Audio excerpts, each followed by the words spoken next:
I never thought I'd be standing at my father's funeral alone while my husband was off gallivanting with his mistress. Just a few short years ago, life seemed perfect. Liam and I met through my father, who was his mentor at work. Dad always spoke highly of Liam, praising his intelligence and work ethic. When Liam asked me out, I was thrilled. Our courtship was a whirlwind of romantic dinners, long walks in the park, and endless conversations about our hopes and dreams. We married within a year, and my father couldn't have been happier. He loved Liam like a son and was overjoyed to see us build a life together. But then, everything changed. Dad was diagnosed with pancreatic cancer and given just 3 months to live. I was devastated, but I expected Liam to be my rock, to support me through this difficult time. Instead, he grew distant and cold. He started staying late at work, claiming he had important projects to finish. When I begged him to visit Dad with me, he always had an excuse. "I'm too busy," he'd say, his eyes glued to his phone as he typed out another text.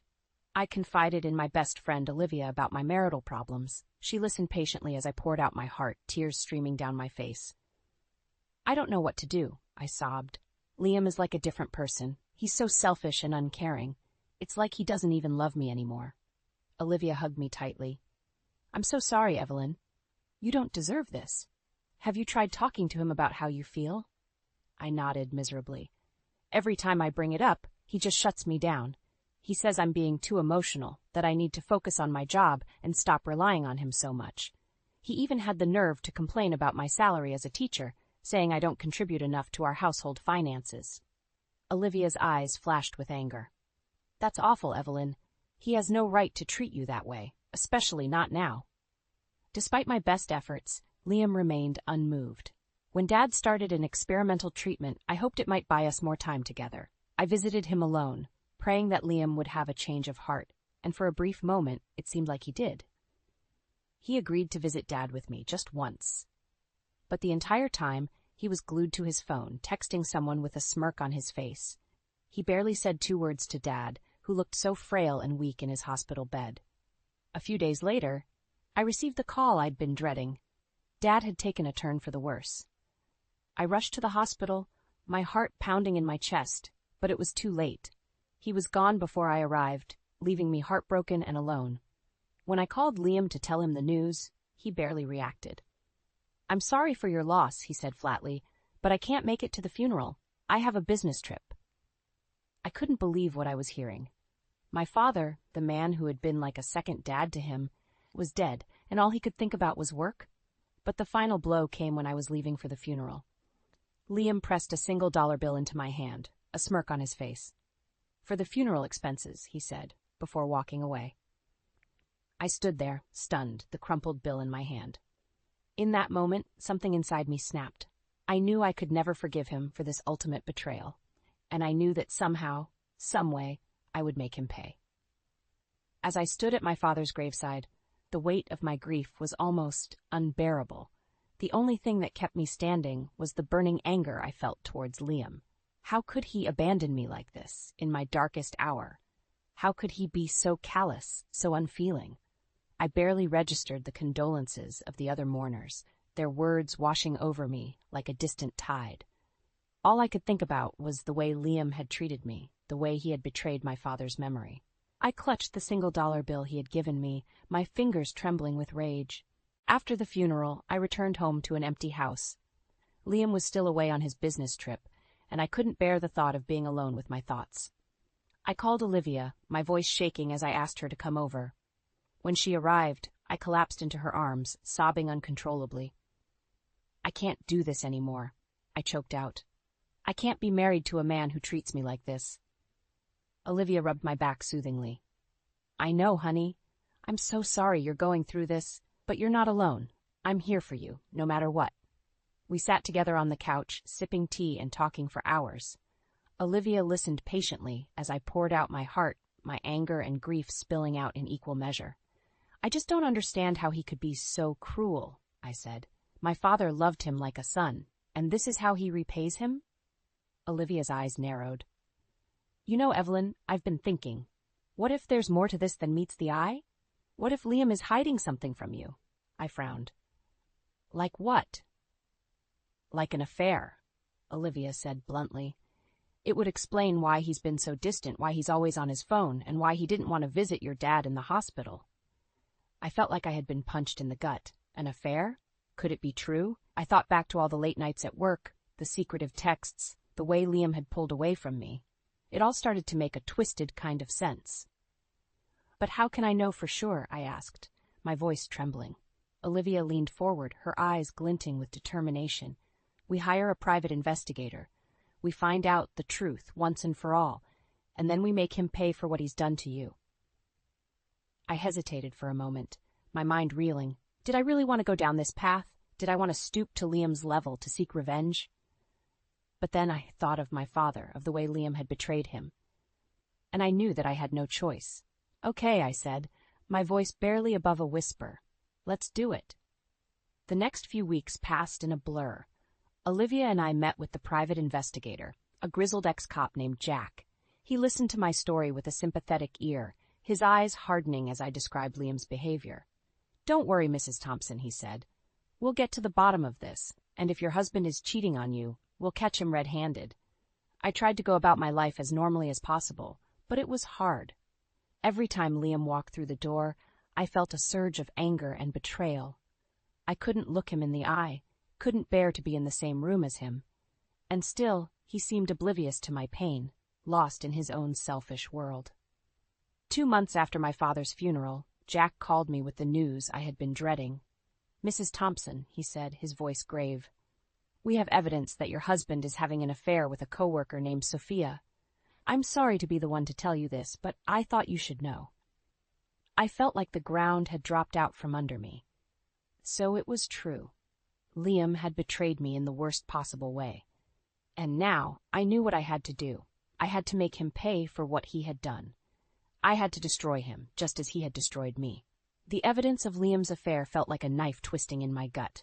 I couldn't eat, couldn't sleep, couldn't focus on anything but the betrayal that had shattered my world. I went through the motions of my daily life, teaching my classes and grading papers, but inside I was a wreck. Liam, on the other hand, seemed completely unfazed. He continued to stay late at work, to spend hours on his phone texting God knows who. When he was home, he was distant and irritable, snapping at me over the smallest things. One evening, as we sat in stony silence at the dinner table, Liam finally spoke. You know, Evelyn, I've been thinking, maybe it's time for you to quit your job and stay home full-time.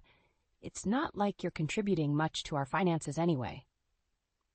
I stared at him in disbelief. Excuse me, I'm a teacher, Liam.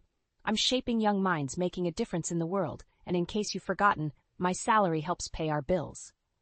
Liam snorted. Please, you're barely making a dent. I'm the one bringing home the big bucks here, and frankly, I'm tired of coming home to a messy house and a wife who's too exhausted to take care of my needs. I felt my blood boil. Your needs? What about my needs, Liam? What about the fact that I'm grieving the loss of my father and you can't even be bothered to support me? What about the fact that you're cheating on me with some bimbo from work? Liam's eyes narrowed. What are you talking about? I laughed bitterly. Don't play dumb with me, Liam. I know all about your little fling with Sophia. I have proof. For a moment, Liam looked stunned. Then his face hardened. You've been spying on me? How dare you? How dare I shouted, rising to my feet. How dare you betray me like this? How dare you disrespect my father's memory and our marriage vows? You're a selfish, lying bastard, and I'm done with you. Liam stood up too, his face twisted with rage. You're done with me? Fine, but don't expect a penny from me in the divorce. I'll make sure you end up with nothing. I laughed again, a harsh, ugly sound. You think I care about your money, Liam? You think that's what this is about? I loved you, you son of a bitch. I trusted you, and you threw it all away for some cheap thrill. Liam grabbed his coat and stormed out of the house, slamming the door behind him. I sank back into my chair, my body shaking with anger and grief. I knew then that there was no going back. My marriage was over, and the man I had once loved was dead to me. The next day, I called Olivia and told her everything. She listened in silence, her face growing darker with each revelation.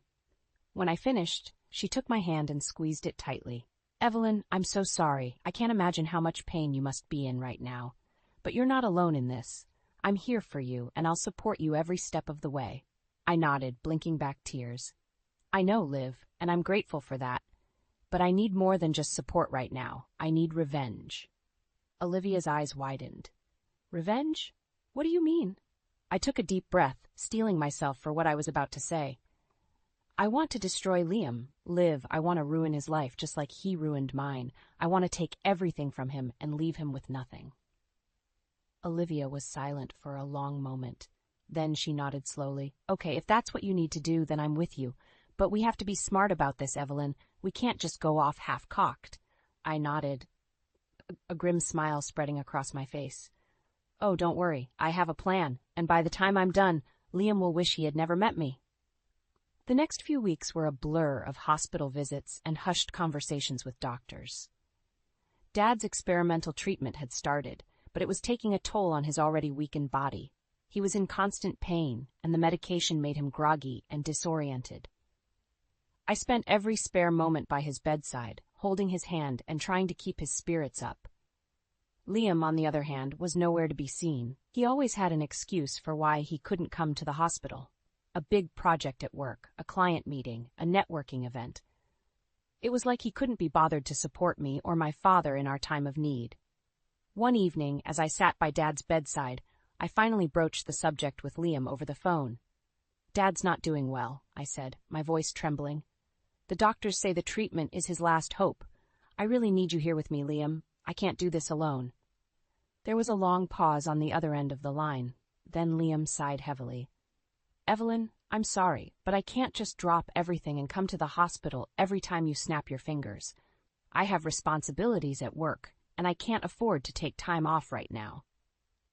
I felt like I had been slapped. Responsibilities? Liam, this is my father we're talking about, the man who mentored you, who treated you like a son, and you can't even be bothered to visit him on his deathbed. Liam's voice turned cold. Look, I'll try to stop by this weekend. Okay, but I can't make any promises. And frankly, Evelyn, I think you're being a bit dramatic about all this. Your father's a fighter. He'll pull through. I hung up the phone, my hands shaking with anger and disbelief. How could Liam be so callous, so unfeeling? Did he really care so little about me and my family? True to his word, Liam did stop by the hospital that weekend. But he might as well not have bothered. He spent the entire visit glued to his phone, texting and scrolling through emails. When I tried to engage him in conversation, he responded with monosyllabic grunts and shrugs. Dad, who was barely lucid, seemed to sense the tension between us. He reached out and grabbed Liam's hand, his grip surprisingly strong. Take care of my girl, Liam, he rasped, his eyes boring into my husband's. She's going to need you more than ever now. Liam nodded, a tight smile on his face. Of course, Jack. You can count on me. But as soon as we left the hospital room, Liam's demeanor changed. He pulled his hand away from mine and stalked off down the hallway, his eyes fixed on his phone screen. I had to jog to keep up with him. Liam, wait, I called out. Can we talk about this? About us? Liam spun around, his face twisted with annoyance. There's nothing to talk about, Evelyn. I came to the hospital, just like you asked. What more do you want from me? I stared at him, my heart breaking into a million pieces. I want you to be here for me, Liam. I want you to support me, to love me, to be the husband you promised to be when we got married. Liam rolled his eyes. God, Evelyn, you're so needy. I can't be your emotional crutch every time something bad happens. I have my own life, my own needs, and right now, those needs don't include sitting around a hospital room watching your father die. With that, he turned and walked away, leaving me standing alone in the hallway, tears streaming down my face. In that moment, I knew that my marriage was truly over. Liam had shown his true colors, and they were ugly and selfish and cruel. And I knew that I would never forgive him for abandoning me when I needed him most. The call came in the middle of the night, jolting me out of a restless sleep.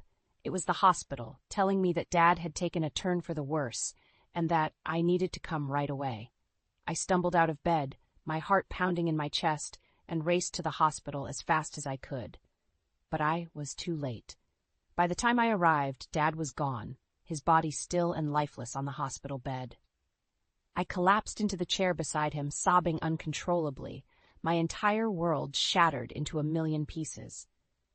I don't know how long I sat there, holding Dad's hand and crying until I had no tears left. At some point, a nurse came in and gently told me that I needed to leave, that they had to prepare Dad's body for the funeral home. I nodded numbly and stumbled out of the room, my legs barely able to support my weight. I called Liam on the way home, my voice thick with tears. "Dad's gone," I choked out. "He passed away before I could get to the hospital." There was a long pause on the other end of the line. Then Liam sighed heavily. "I'm sorry for your loss, Evelyn. But I told you, I have a business trip this weekend. I can't just cancel it at the last minute." I felt like I had been punched in the gut. "A business trip? Liam, my father just died. I need you here with me, not off schmoozing with clients." Liam's voice turned cold. "Evelyn, I have responsibilities at work. I can't just drop everything because your father passed away. You're going to have to handle this on your own." I couldn't believe what I was hearing. Handle it on my own? "Liam, I'm your wife. We're supposed to support each other through things like this. How can you be so heartless?" Liam sighed again, like I was being unreasonable. "Look, I'll try to make it back for the funeral, okay? But I can't promise anything. And frankly, Evelyn, I think you're overreacting. People die all the time. It's a part of life." I hung up the phone, my hands shaking with anger and disbelief. How could Liam be so callous, so unfeeling? Did he really care so little about me and my family? The day of the funeral arrived, and I woke up to an empty bed. Liam had already left for his business trip, leaving me to face the day alone. I dressed mechanically, my mind numb with grief, and drove to the funeral home in a daze. The service was a blur of tearful eulogies and somber hymns. I sat in the front row, my eyes fixed on Dad's casket, barely registering the words being spoken. Olivia sat beside me, holding my hand tightly, her presence the only thing keeping me from falling apart completely. After the service, I stood by the casket, accepting condolences from friends and family. Liam was nowhere to be seen, and I felt a fresh wave of anger and betrayal wash over me. How could he abandon me like this, on the worst day of my life? As I was leaving the funeral home, Liam's car pulled up beside me. He rolled down the window and held out a single dollar bill, a smirk on his face. "For the funeral expenses," he said, his voice dripping with sarcasm. I stared at him in disbelief, my grief giving way to pure, unadulterated rage. I snatched the dollar bill from his hand and crumpled it in my fist, my eyes blazing with fury. "You bastard," I hissed. "How dare you show your face here after everything you've done? How dare you disrespect my father's memory like this?" Liam's smirk only widened. "Oh, come on, Evelyn. It's just a joke. Lighten up a little." I shook my head, my voice trembling with anger. "No, Liam, this is the last straw. I'm done with you, and I'm done with this marriage. I want a divorce." Liam's face hardened. "Fine, but don't expect a penny from me, Evelyn. I'll make sure you end up with nothing." I laughed bitterly. "I don't want your money, Liam. I want my life back, and I'm going to get it one way or another."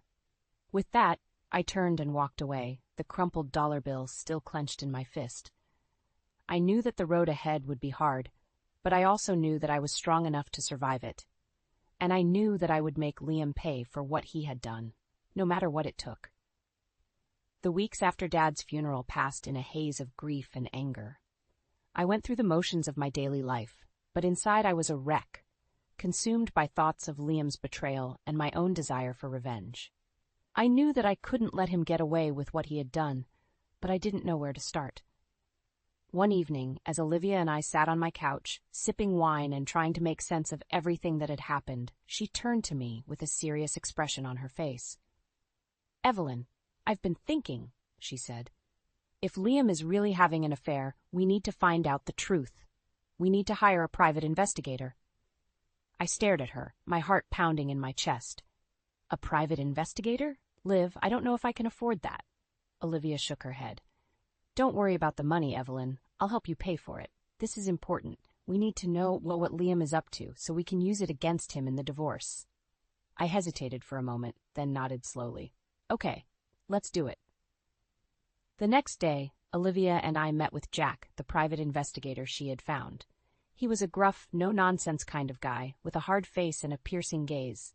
He listened carefully as I told him about Liam's behavior, about the late nights at work, and the secretive texts, and the way he had abandoned me at Dad's funeral. "I'll look into it," Jack said when I had finished. If your husband is cheating on you, Mrs. Thompson, I'll find out, and I'll get you the evidence you need to nail his ass to the wall. I felt a surge of hope and determination at his words. Finally, someone was on my side. Someone who understood what I was going through and was willing to help me fight back.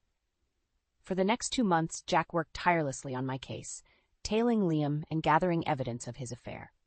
Every week, he would meet with me and Olivia, showing us photos and recordings of Liam and his mistress, a young woman named Sophia who worked at his company.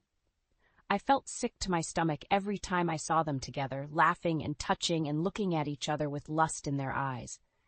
But I also felt a fierce sense of satisfaction, knowing that I had the proof I needed to destroy Liam once and for all.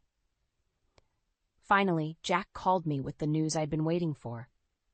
"Mrs. Thompson, I have everything I need," he said. "Your husband has been having an affair with Sophia for months, and I have the evidence to prove it.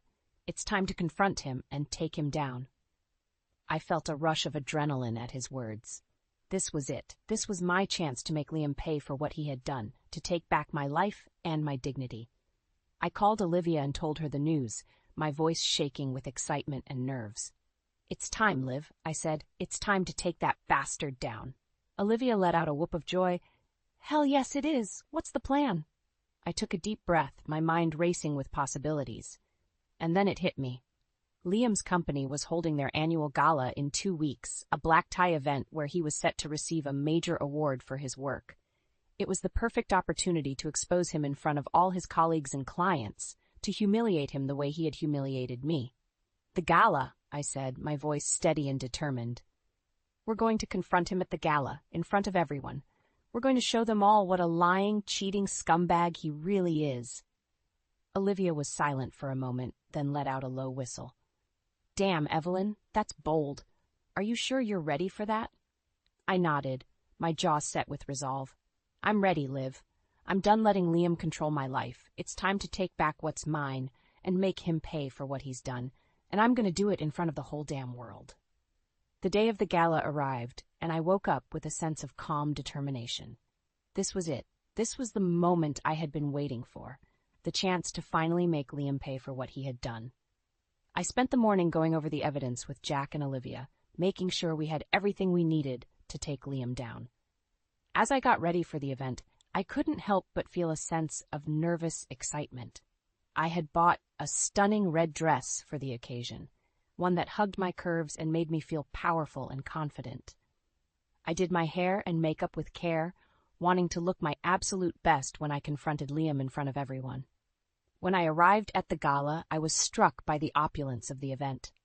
The ballroom was decorated with glittering chandeliers and elaborate floral arrangements, and the guests were all dressed to the nines in tuxedos and gowns. I scanned the room, looking for Liam, and spotted him near the stage, chatting and laughing with a group of his colleagues. I made my way over to him, my heart pounding in my chest. As I approached, Liam turned and saw me, his eyes widening in surprise. "Evelyn," he said, his voice tight. "What are you doing here?" I smiled coldly. "I'm here to support my husband, of course. Isn't that what a good wife does?" Liam's face hardened. "I thought I made it clear that I didn't want you here tonight." I shrugged. "Too bad. I have every right to be here, Liam. After all, we're still married, aren't we?" Just then, I saw Sophia approaching from across the room, a smug smile on her face. She was wearing a tight black dress that left little to the imagination, and I felt a surge of anger and disgust at the sight of her. "Liam, darling," she purred, slipping her arm through his. "Who's this?" I stepped forward, my eyes blazing with fury. "I'm his wife, you little slut, and I have something to say to both of you." Liam's face turned red with anger. "Evelyn, don't you dare." But I cut him off, my voice ringing out loud and clear across the ballroom. "Ladies and gentlemen, may I have your attention, please? I have an important announcement to make." The room fell silent, and all eyes turned to me. I took a deep breath, then held up the folder of evidence that Jack had given me. "My husband, Liam Thompson, has been having an affair with his coworker, Sophia, for months. I have proof of their relationship, including photos, recordings, and witness statements. Liam has been lying to me, to his colleagues, and to his clients, and it's time for the truth to come out." There was a collective gasp from the crowd, and I saw Liam's face turn pale with shock and fear. Sophia's mouth dropped open, and she took a step back, her eyes darting around the room. I continued, my voice shaking with emotion. Liam, you have betrayed me in the worst possible way. You abandoned me when I needed you most, when I was grieving the loss of my father.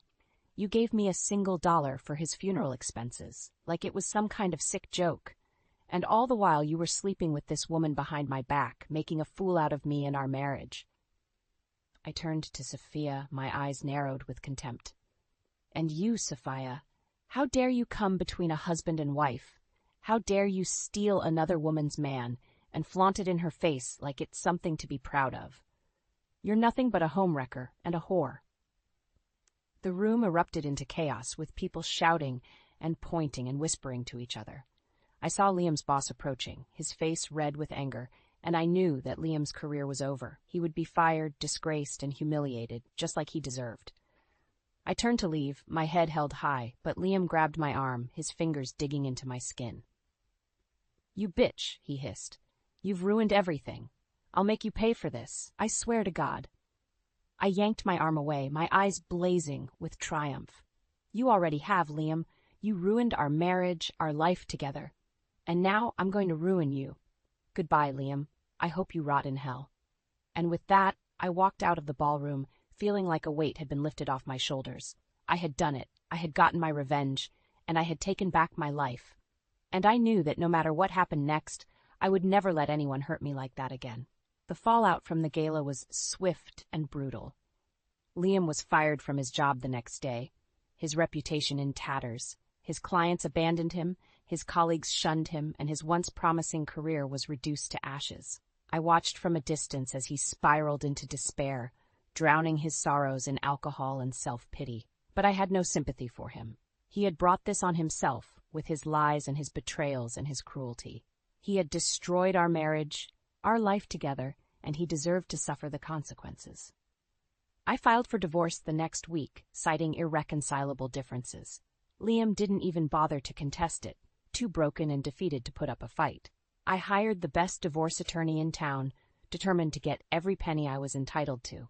In the end, I walked away with a generous settlement, including the house, the car, and a sizable chunk of Liam's assets. He was left with nothing but his shame and his regrets, a shell of the man he had once been. I moved into a new apartment, determined to start fresh and put the past behind me. Olivia helped me decorate, filling the space with bright colors and cheerful art. We spent long hours talking and laughing, marveling at how far I had come and how much I had overcome. But even as I tried to move on, Liam couldn't let go. He started calling me late at night, drunk and rambling, begging me to take him back. He showed up at my apartment, pounding on the door and screaming my name until the neighbors called the police. He sent me long, rambling emails, filled with apologies and promises and pleas for forgiveness. I deleted them all without reading them. My heart hardened against him. I had given him everything, and he had thrown it all away. I had no room in my life for his lies and his manipulations anymore. One day, as I was leaving my apartment, I found Liam waiting for me on the street, his eyes bloodshot and his clothes rumpled. He stumbled towards me, his hands outstretched, his voice slurred with drink. "Evelyn," he mumbled, "please, I'm sorry. I know I messed up, I know I hurt you, but I love you. I need you. Please give me another chance." I stared at him, my eyes cold and unforgiving. "You don't love me, Liam. You never did. You only loved yourself and what I could do for you. And now, you have nothing. No job, no money, no friends. You're pathetic." Liam's face crumpled and he fell to his knees, sobbing like a child. "Please, Evelyn.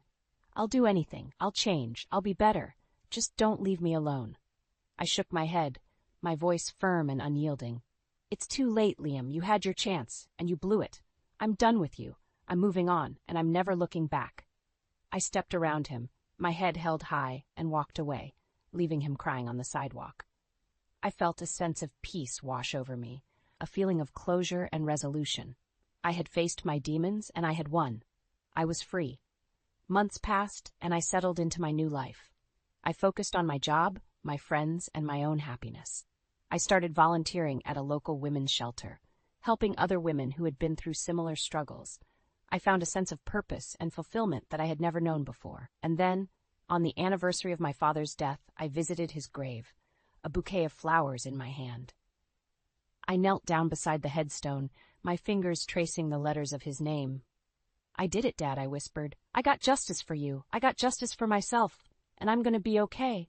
I'm going to live my life to the fullest, just like you always wanted me to." I placed the flowers on the grave, then stood up, brushing the dirt from my knees. I took one last look at the headstone, then turned and walked away, my head held high, my heart full of hope and promise. I had survived the worst that life could throw at me, and I had come out stronger on the other side. And I knew that no matter what happened next, I would never let anyone break me again. Anyone break me again. Anyone break me again. Anyone break me again.